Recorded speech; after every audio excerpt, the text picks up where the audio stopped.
Monica. Bonjour.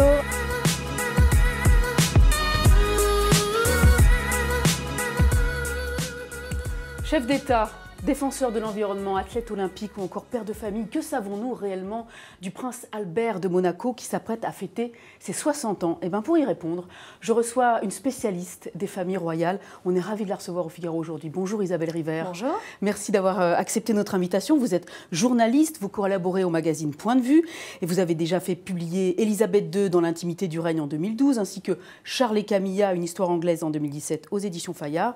Et vous faites paraître ce mercredi 14 mars, date du 60e anniversaire du prince Albert, cet ouvrage, Albert II de Monaco, L'homme et le prince, édité également chez Fayard. C'est un recueil de conversations exceptionnelles avec le chef d'État monégasque que vous avez mené conjointement avec le journaliste américain Peter Michael Bank.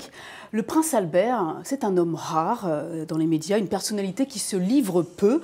Quel projet vous lui avez présenté pour qu'il réponde favorablement à votre demande ? En fait, on lui a présenté et demandé les choses très simplement. Oui. On lui a proposé ce livre d'entretien. Ce qu'il faut préciser peut-être, d'abord, c'est qu'effectivement, avec Peter, nous l'avions interviewé déjà plusieurs fois par le passé. Il vous connaissait un petit peu. Il nous connaissait un petit peu. Ça fait très longtemps qu'avec Peter, nous suivons les activités de la famille princière. Donc le premier contact a eu lieu aux alentours du mois de mars. On lui a exposé brièvement notre projet à la Sorbonne, un jour où il était venu recevoir les insignes de docteur honoris causa, et puis il a accepté de nous revoir pour en parler un peu plus avant. On s'est vu cette fois au Harrisbar, au mois d'avril. On lui avait proposé de se retrouver là, on s'est dit jamais il n'acceptera. Oui. Et puis à notre grande surprise, il faut dire qu'il aime cet endroit parce que c'est l'un des lieux de rencontre favoris de la communauté américaine à Paris. Il est à moitié américain de par sa naissance. Voilà, donc il nous a retrouvés là. Là, on a passé une heure formidable à lui expliquer ce que l'on voulait faire. À notre grande surprise, on était préparés à lui raconter des choses et il nous a bombardé de questions. C'est lui qui vous a posé des questions. C'est lui qui nous a posé des questions. Il voulait savoir très précisément ce que nous souhaitions faire. Il est parti sans que nous sachions si nous l'avions convaincu. Et puis, finalement, un mois plus tard, je crois, on a eu la réponse. Et la première conversation a eu lieu au mois de juillet. Juillet 2017. Est-ce qu'il vous a posé des conditions préalables? Est-ce qu'il y a des sujets dont il vous a dit qu'il refuserait de les aborder? Absolument pas. Justement, le postulat de départ, c'était qu'aucun sujet ne serait tabou, qu'il acceptait de répondre à toutes les questions. En fait, l'idée était simple pour lui. À partir du moment où il acceptait ce projet de livre d'entretien, il allait jouer le jeu jusqu'au bout. Très bien. Comment se sont déroulés ces entretiens? Parce que finalement, vous n'en avez fait pas qu'un seul, vous en avez fait plusieurs. Vous en avez fait plusieurs. Nous en avons fait plusieurs.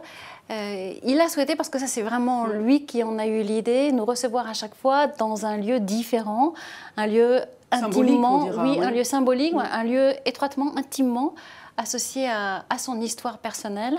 Donc les entretiens se sont déroulés au château de Marchais, au palais princier de Monaco, mais aussi chez lui, dans le domicile parisien qu'il partage avec la princesse Charlène, et puis dans cette propriété familiale de Rocagel, sur les hauteurs de Monaco, qui est très chère à son cœur et à celui de l'ensemble, je pense, des membres de la famille princière. Alors on est tenté de vous dire en lisant cet ouvrage que vous avez de la chance parce que le prince Albert a trouvé du temps pour vous, car on découvre que ses journées sont ultra remplies. Même sa sœur, la princesse Stéphanie, vous a avoué que son frère lui manque, que ses obligations de chef d'État l'empêchent de le voir, ou parfois même que lui la rappelle parfois.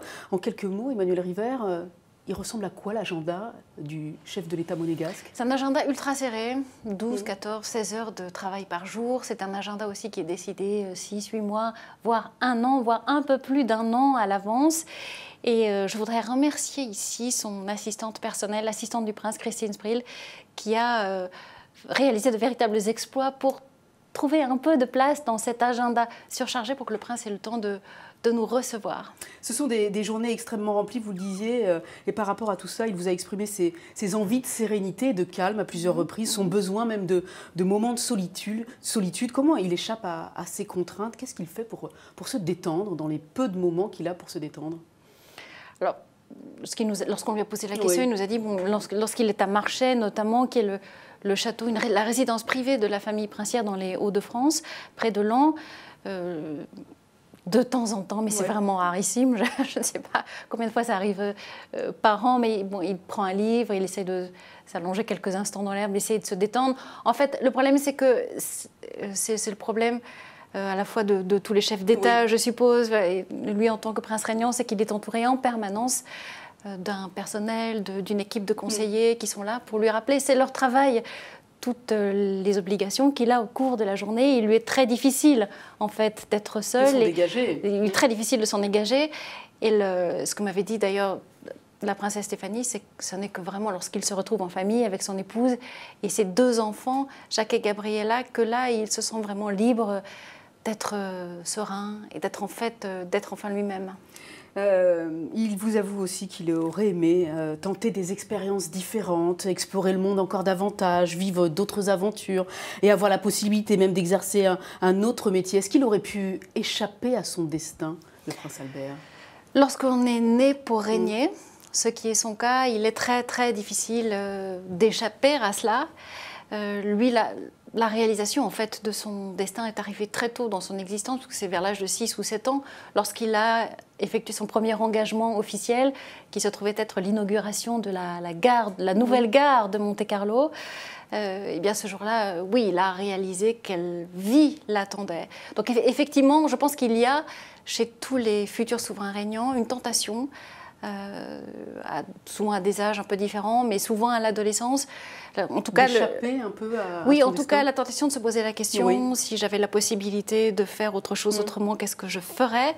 Chez lui, il reconnaît d'ailleurs qu'il s'est posé la question à plusieurs moments dans son existence, mais qu'il a aussi très vite compris eh bien que c'était son destin et qu'il y a une forme d'obligation morale qui s'imposait à lui et qui finalement le plaçait dans une forme d'acceptation assez sereine en réalité de ce destin qu'il n'a pas choisi. Dans un des entretiens qu'il vous accorde, il vous confie que son père, le prince régnier, lui a souvent dit « J'en ai marre, je ne fais pas ce que je veux ». Albert de Monaco est-il un homme heureux ? Je crois qu'Albert de Monaco est un homme heureux parce que justement, parallèlement à ses obligations de chef d'État, il réussit tout de même à mener la vie qu'il aime, la vie à laquelle il aspirait profondément. D'abord, il est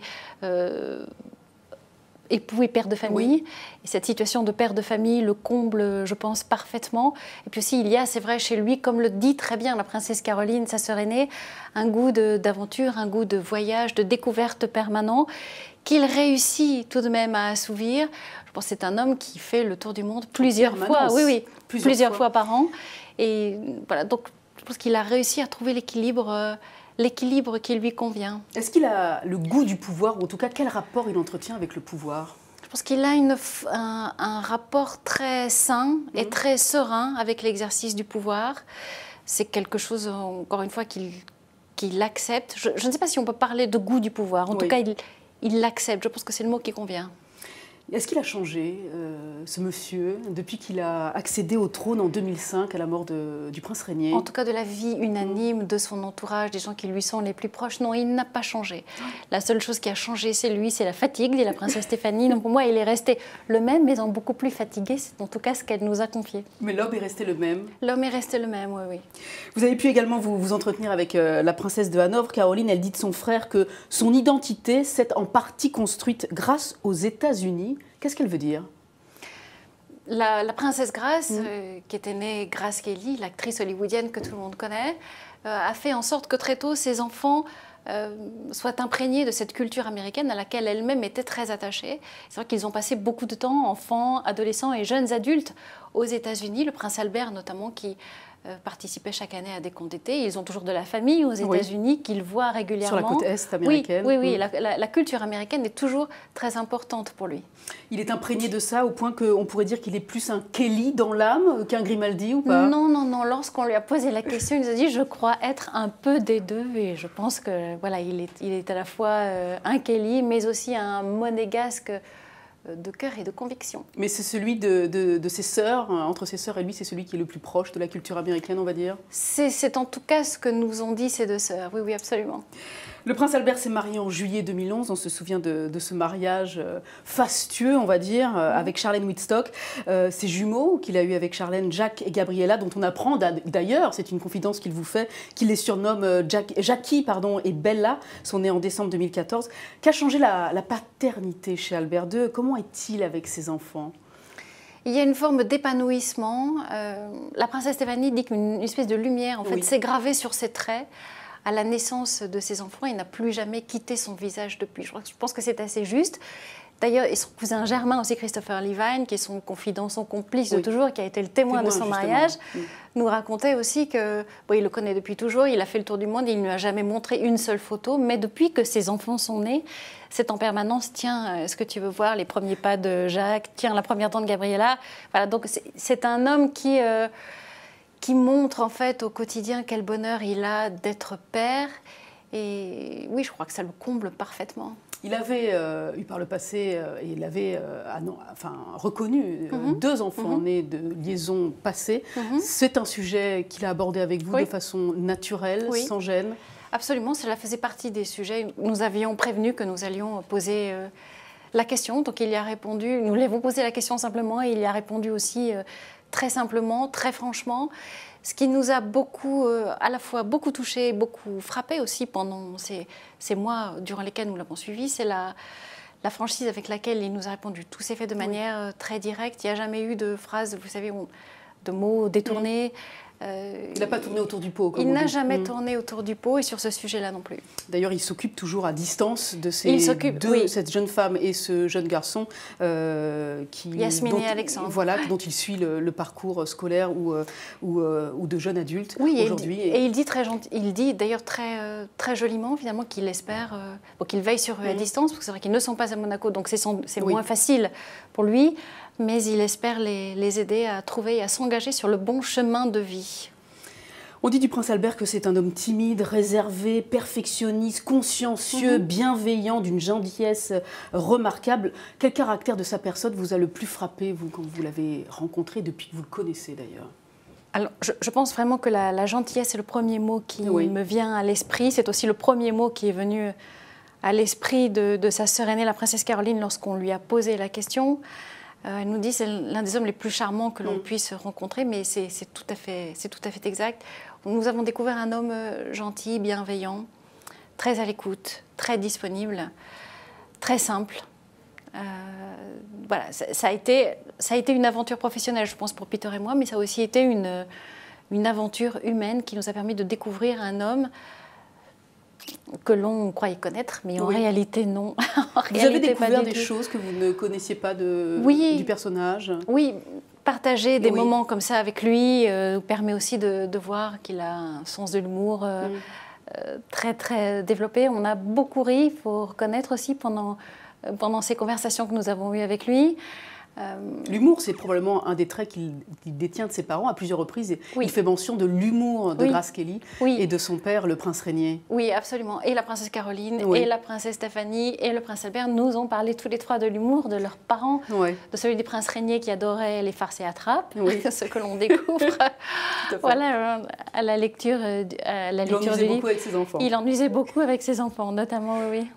Et ses enfants lui rendaient bien d'ailleurs. Je pense je crois que c'est Charlotte. Non, excusez-moi. C'est Stéphanie, la princesse Stéphanie qui jouait beaucoup avec lui, avec des farces et attrapes. Qui lui achetait des farces et attrapes, dont ensuite il se servait au détriment. Voilà. Alors, le prince Albert est parvenu à marquer de son empreinte son pays, qui avait été entièrement façonné par son père, le prince Rainier, qu'on surnommait le prince bâtisseur. Les Monégasques aujourd'hui considèrent-ils qu'après 13 années de règne, c'est une réussite? Et ils sont contents aujourd'hui? Oui, je pense que la personnalité du prince Albert est très différente de celle de son père, le prince Rainier. Probablement que leur style, en termes d'exercice de pouvoir, est lui aussi sensiblement différent. On sait que le prince Albert est davantage un homme de consensus, un homme qui va rechercher le dialogue avant de prendre une décision, qui va s'entourer de beaucoup de conseils. Les Monégasques, dans leur ensemble, louent eux aussi sa gentillesse, mais aussi son accessibilité et surtout son humilité. C'est l'une des choses qu'ils apprécient le plus chez lui. C'est cette manière très humble, très diplomate, très posée, d'exercer le pouvoir. Et de rester à l'écoute aussi de ses compatriotes, aux côtés desquels il a grandi, puisque le prince Albert, je pense qu'il n'est pas inutile de le rappeler, est le premier prince régnant de Monaco à être né et surtout à avoir grandi, à avoir été éduqué en principauté, ce qui fait qu'effectivement, il connaît très très bien ses compatriotes et que même le connaissent très bien eux aussi. Mais ses compatriotes, justement, avaient quelques craintes lorsqu'il a accédé au pouvoir, qu'il ne soit pas à la hauteur des enjeux.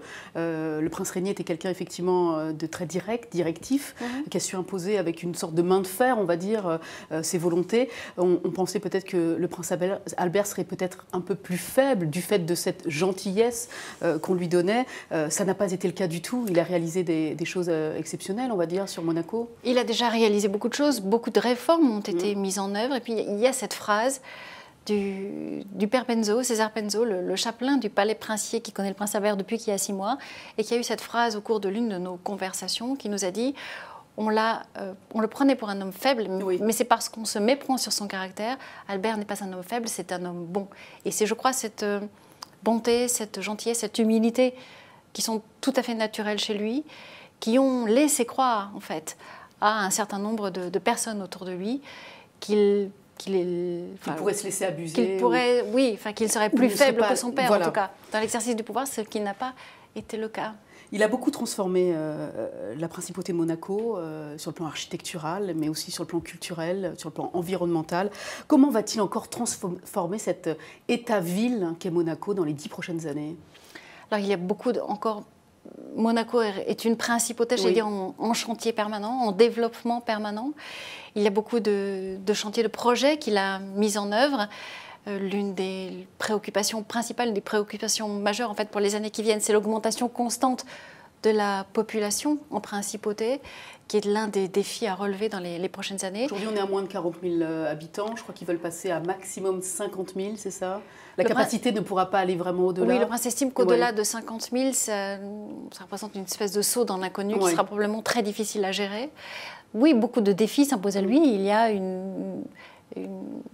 il souhaite adapter Monaco à la modernité et surtout, il souhaite faire de Monaco un exemple en termes environnementaux. Et ce sont tous ces sujets-là qu'il va développer dans les années qui viennent.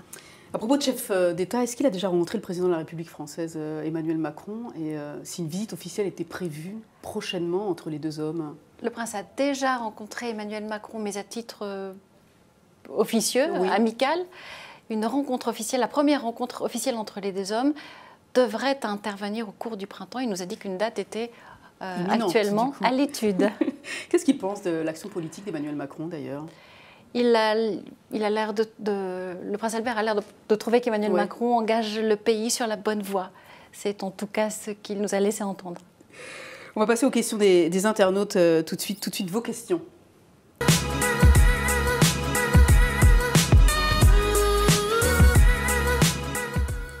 Merci de nous suivre en direct sur Figaro Live. On va répondre à la question de Magali. Va-t-on revoir Stéphanie de Monaco sur scène? Alors ça, c'est une question qui intéresse effectivement beaucoup des gens qui nous suivent parce que Stéphanie Monaco a été extrêmement populaire dans les années 80 avec un titre qui était resté longtemps numéro 1 au sommet des charts.